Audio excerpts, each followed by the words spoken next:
बहुचर्चित पाटणागढ़ पार्सल बोमा विस्फोरण मामलें IPS officer Arun Bothra साक्ष्य प्रदान द्वितीय थर कोर्टे साक्ष्य प्रदान कर क्राइमब्रांच एडीजी अरुण बोथ्रा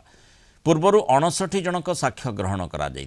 गत सेप्टेम्बर 3 तारिख में अरुण बोथ्रा पाटणागढ़ कोर्टे साक्ष्य प्रदान करते प्रतिपक्ष पुंजीलाल वकिल प्रमोद मिश्र समय अभाव अरुण बोथ्रा को जेरा करि नथिबा कोर्ट को जणाइबा परे कोर्ट द्वितीय थर पर अरुण बोथ्रा को साक्ष्य प्रदान लगी नोटिस करथिले। आज कोर्ट रे बम तैयारी करथिबा डेमोग्राफीर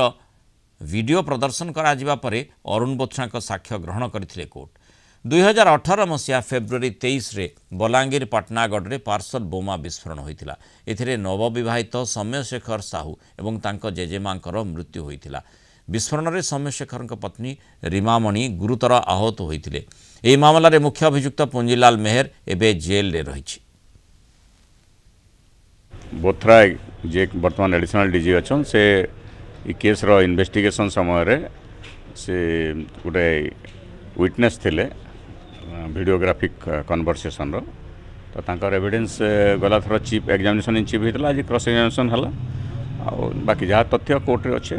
केस रो विषय जो सबजुडिस थी ताके आलोचना करवाटा अनुचित है किंतु तांकर एविडेंस आज सरीगला। पुंजीलाल मेहर जो बम प्रिपेयर करथला डेमो बम